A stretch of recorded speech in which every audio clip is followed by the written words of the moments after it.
Up next on Cycle of Health. Tonight's topic, kick the Nic.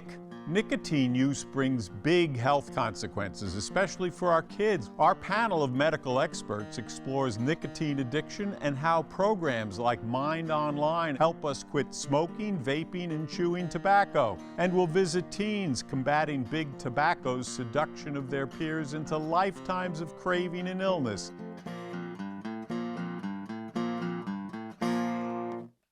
This program is brought to you by the members of WCNY. Thank you. Cancer. It's not just a diagnosis. It's a complex opponent, one that can alter the course of your life. Every move, every decision holds tremendous weight. St. Joseph's Health has partnered with Roswell Park, the region's only nationally designated comprehensive cancer center, to offer you access to personalized therapies and leading oncologists right in our community. Among the many moves you can make, this one holds the power to change your life for the better.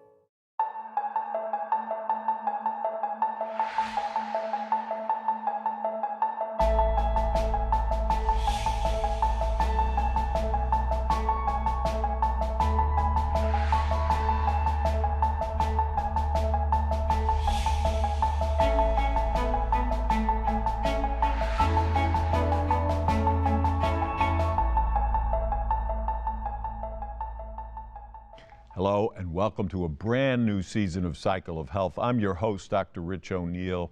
Tonight's topic, kick the Nic.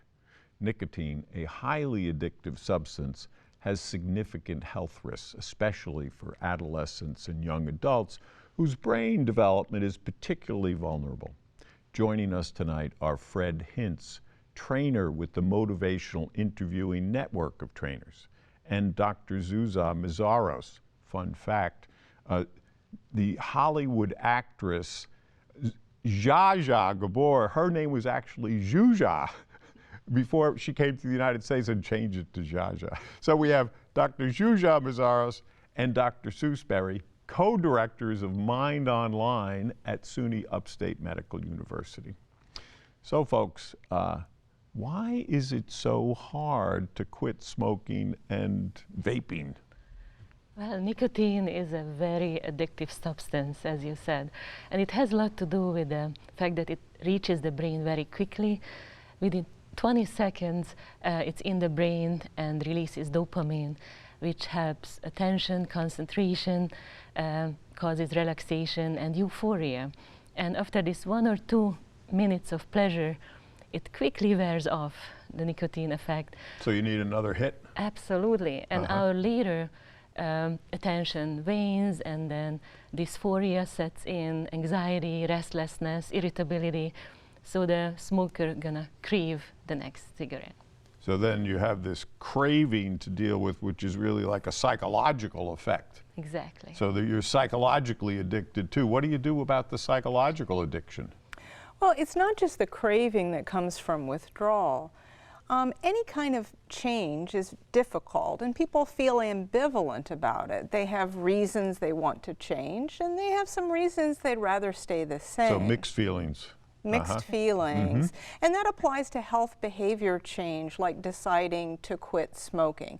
People are simply ambivalent. Part of them wants to change, part of them doesn't. You know, ambivalence is something that motivational interviewing was actually created for. To deal with ambivalence. Yeah.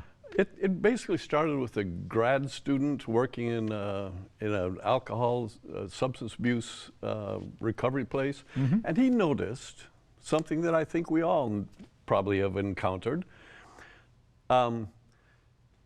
People are there to deal with alcohol, and so the counselors trying to help them would help them by trying to tell them these are the bad things about alcohol. Don't do this. Don't do this. Stop and that. Here's all the reasons why you ought to quit, and why are you doing it anyway? So exhorting them to quit. Exhorting, persuading, and he noticed that that didn't really have the desired effect. And he decided he was going to try something a little different. And he decided he'd actually try to listen to people. No. not listening to people. Yeah, it's a radical concept. And not try to just talk people into making changes, but really join with them where they were, and see if that would work. And he found out that the people he worked with that approach actually had better outcomes. So they would, go ahead, Fred. Yeah, they had longer retention in treatment. They had better success at staying abstinent, and he wondered if that was just a quirk. So they did a research study, and motivational interviewing is now I think it's the most researched intervention used for for a lot of behavior approaches. change. Right? Yeah, behavior change. It's expanded well beyond alcohol now.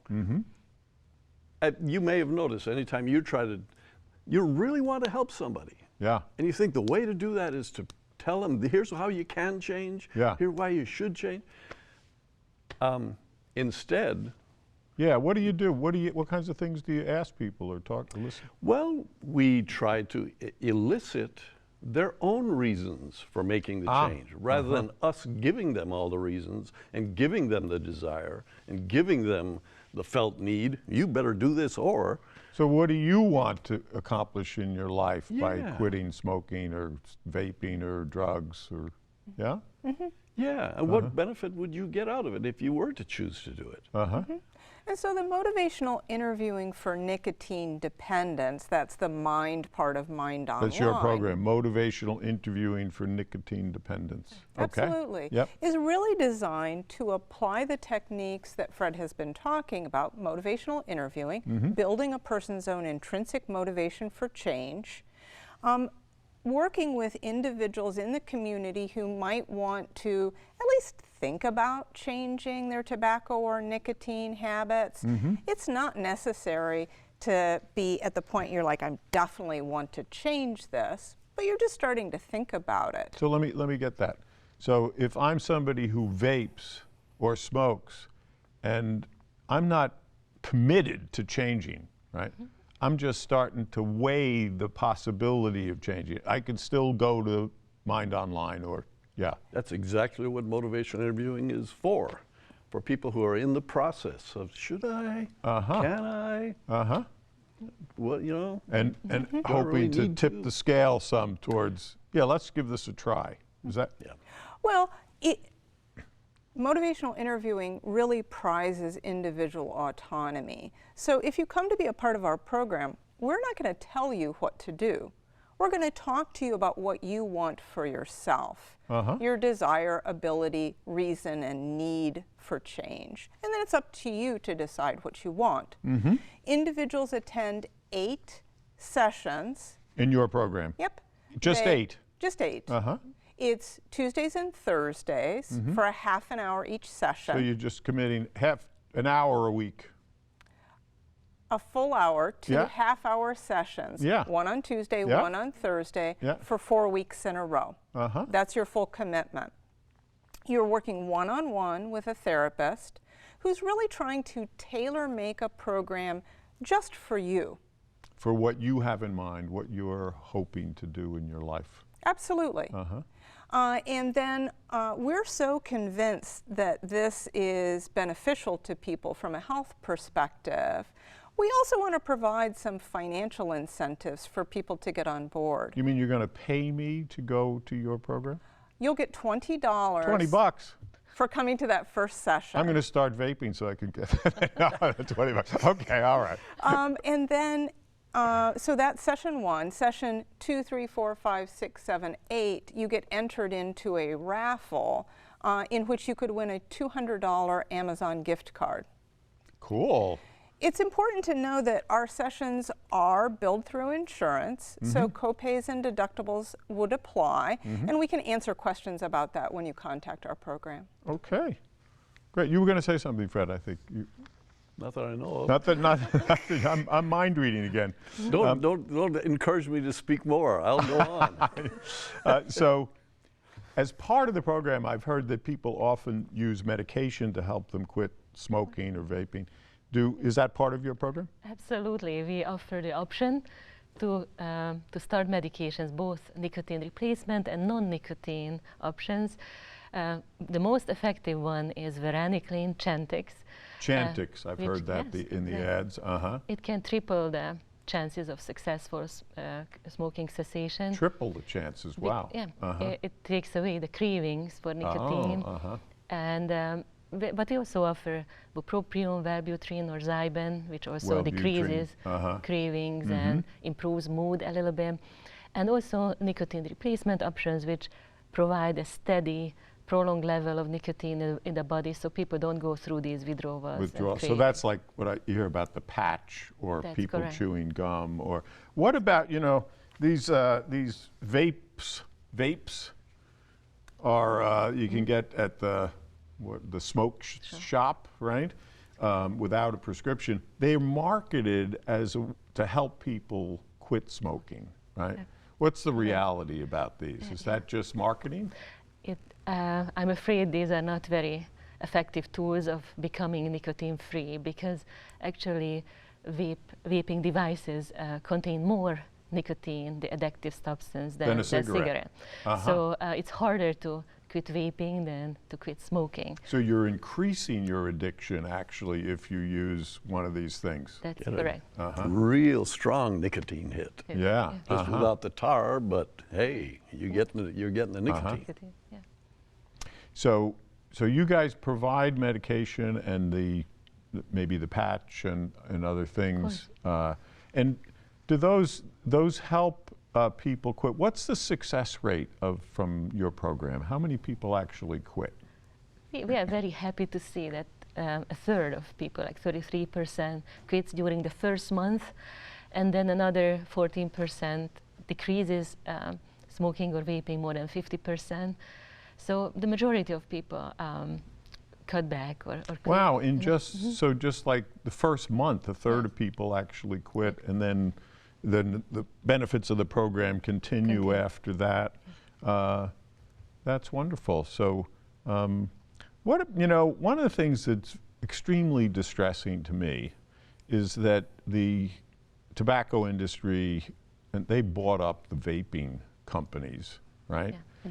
And they market these things so many kids have become addicted who were never addicted before these things existed. And that is horrible from my point of view, that's happened. And there are millions of kids now who are, tell us about that. Yeah, this is very concerning that approximately a third of high school students tried once in their lifetime vaping, and 10% currently vaping, so used vape the past 30 days. And this notion that vape is harmless, many people don't even know that vape contains nicotine, this addictive substance. And some flavorings and additives which stabilize the nicotine vapor are very harmful when inhaled and can cause a very dangerous pneumonia. And dozens of people died in this pneumonia. So these things are not harmless. There's some real danger. You can really damage your lungs, and you get highly addicted to them. Of course. And 10% of kids, that's really astonishing, and what a horrible thing. Let's take a moment to see how teens themselves are taking action to join the fight against nicotine. Reality Check is a portion of our grant, which is the Advancing Tobacco-Free Communities grant from New York State Department of Health. I am a program coordinator for Tobacco-Free CNY, which is a program of the Onondaga County Health Department that covers Onondaga, Oswego, and Cayuga counties. We have a youth engagement coordinator that actually goes to the schools, recruits youth that are passionate about tobacco use, and then they are trained to become sort of our youth voice when we're working on policy work or we're doing education either to the community or to youth. I think we were on a good path before vaping showed up. The e-cigarettes have really taken a toll with all the flavors. Tobacco companies market vapes like candy, like with bright colored packaging, and like they're like, oh, these flavors taste so good. And even though you have to be 21 to buy them, they still do market them toward children. When you're young like that, you don't know that much about addiction, and you don't know that like it's going to have a long-lasting effect on you because you just see it and it's like fun in its flavors because that's how tobacco companies market it. What's special about Reality Check is that it's centered around youth advocacy, and I'm a passionate person about leadership and being a leader in my community. So being part of Reality Check for the past 3 years have taught me about leadership skills and how to go out in our community and reach out to people who are in power and that can make a change in our community. We traveled to Albany thanks to the Reality Check and CNY group. We were able to talk to Assemblywoman Pamela Hunter, and recently we were able to talk to Assemblyman William Magnarelli. They all told us about their experiences with tobacco in the community and how they're also on our side about advocating against it. The idea behind the Youth Summit is that we have different reality check groups from every grant across the states. Everybody brings their reality check group youth to a central location to have this summit where they learn all these skills like advocacy skills, public speaking, leadership skills. We worked closely with the city of Syracuse when we were doing our tobacco retail policy, and some of them wrote letters to the editor and did send letters to the Common Council and things like that to educate them on why this was important to the youth. One of the most recent events we did was at the Palace Theater on James Street. We watched the movie The Little Mermaid, and we picked that movie because it's not rated R and it doesn't have smoking on screen, which is what we're trying to advocate, is that we want to make sure that movies that have smoking on screen, they are rated R, so children who are below that age will not be seeing those actions on TV. There's so much research that shows that modeling is such a huge impact on whether the youth decides to pick up that cigarette or pick up that e-cigarette. So the modeling is huge, and if the parents don't want their kids to smoke, cessation is a great avenue for them to take. Reality Check will be really good for younger people and people who feel the need to make a change and make sure things don't just keep trickling down from generations when you can come at it yourself in a school. And we have pizza. It's amazing to see what they're able to do. They're able to go in front of a legislator and, educate on things that at my age, when I was their age, there's no way I would be able to do that. So these are impressive youth, and they've learned a lot, and they've helped us a lot. So how can parents help their kids keep from starting smoking or keep from starting vaping? How can parents do that? Well, one idea that comes to my mind is what message we give them. And I don't know if other parents have experienced this, but I've noticed that kids don't listen to what parents say. They listen to what parents do. Right. And if we say, don't smoke, that's bad, that's wrong. Yeah. And then you're smoking on... Don't do that, you're a kid, I'm an adult. The message we can give is all the fun stuff happens when you're an adult. And if you really want, sometimes we can get the fun stuff, even though they say not to do it. What's the message we're giving? By doing it, but talking a different language. Yeah. And forbidding them and framing it as this is an adult thing you can do. Just wait. So just wait, and then you'll have all the fun. If you're so model it by not smoking yourself or not vaping. I think that would have a much stronger impact than whatever words come out of our mouth. What if you smoke? What if you're a smoker or a vapor yourself as a parent? Well, we would encourage people to contact our program and make an effort to cut down or quit. It's hard to stop smoking. Dr. Mazzaros was just talking about the addictive properties, and we tend to weave smoking into our daily life. We wake up and we have a cigarette with our cup of coffee, or we might always smoke as we're driving into work. So it's connected to those events, and they're like a cue to, you get in the car and your brain says, oh, great time for a cigarette. Or you have your morning cup of coffee, great time for a cigarette. So it's got a psychological connection. And the important thing is, as we make an effort to change our behaviors towards health, we're also telling our kids, this is difficult. Once you start smoking, it's really hard to quit. Much better to never pick up the habit and have to go through the difficult process of changing a habit. And so parents can really role model moving towards health, making health behavior changes. At the same time, they're engaging their kids in conversations about overall health. So we'd encourage parents to talk about tobacco and nicotine use as part of broader conversations about things that promote healthy living, diet, exercise, habits to avoid health harms, and also talk a little bit about how you might be able to resist peer pressure and other challenges where people are trying to get you to adopt behaviors that perhaps aren't healthy for you. So maybe even engage in a little role play with your kids, like, so if Susie says, here, how about trying this vape? What would you say? And to your kid, and then the kid says, I'd say, oh, thank you very much, but I'm not interested. So you role play that so they have an immediate response rather than taking the thing and huffing away. Right, right. You know, as you're saying that, I'm remembering, I think probably the only thing I remember from health class in 9th or 10th grade was the teacher gave us an example. He said, we were talking about smoking and how bad it was for you. And he said, you know, think about how much they cost. Now back then, many, many years ago, right, I think cigarettes were like 50 cents a pack, you know, something like that. And he did the math. He said, look, so if you get addicted, most people smoke 1 to 2 packs a day. Right? And he did the math and he said, if you smoked for like 5 years, you could buy yourself, if you didn't smoke, you would have enough money to buy yourself a new Cadillac. Cadillacs were the big thing back then. And in 9th grade, you know, wow, buy a Cadillac, right? But that was a thing, and I never forgot that. So he gave us this real world example of the impact of smoking beyond all the health stuff. You know, he linked it to something positive, like, oh, you want to be cool and drive around in a Cadillac, like, you know, or I actually wanted an MG. I didn't want a Cadillac, but that kind of thing. So your parents could have that kind of discussion with your kids.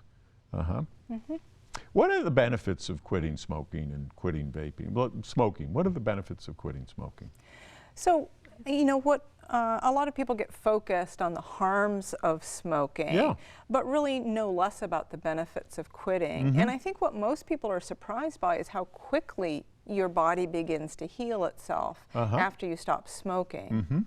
So within 20 minutes, blood pressure and heart rate starts to drop. 20 minutes. 20 minutes.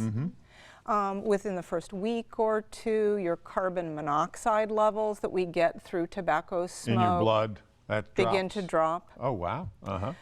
Within the first month to a year, your circulation improves and your lung function improves.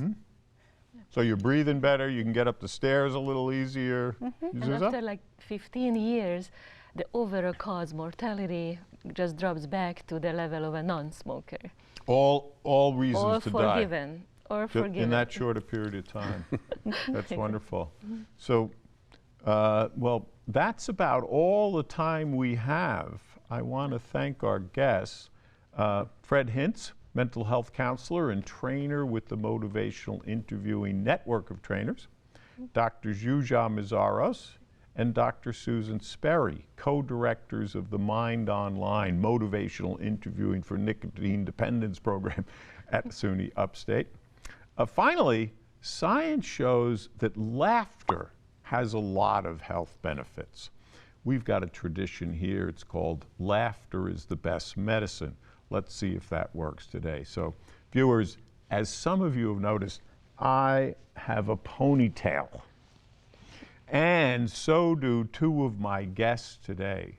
So see, looking at us, see if you can guess who has the longest ponytail. Big reveal, 3, 2, 1. Now, ta-da! Now, I have a contest going with Sue Sperry. She's down the hall from me to see who can get their ponytail the longest. I got a long way to go. But you can join the contest too. If you quit smoking, you'll likely live 6 to 7 years longer. Quit going to the barber shop or the beauty shop. Join our contest to grow the longest ponytail, and we'll see you in about 6 to 7 years after that. So now, to hear our new companion community FM radio show, check Up from the Neck Up, visit wcny.org/communityfm. And for some online extras, including information about motivational interviewing and MINDOnline, visit wcny.org/Cycle of Health. For Cycle of Health, I'm psychologist Dr. Rich O'Neill. Thanks for checking in, and good luck quitting. Next week on Cycle of Health. Tonight's topic, protecting and improving our hearing. Join our experts discussing how hearing loss can affect us, how to protect our hearing, and the latest in high-tech diagnosis and devices to help us keep sensing superlatively.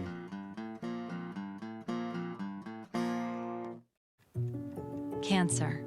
It's not just a diagnosis. It's a complex opponent, one that can alter the course of your life.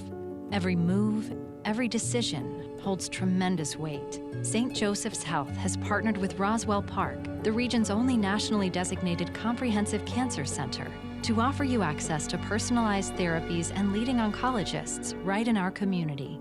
Among the many moves you can make, this one holds the power to change your life for the better. This program is brought to you by the members of WCNY. Thank you.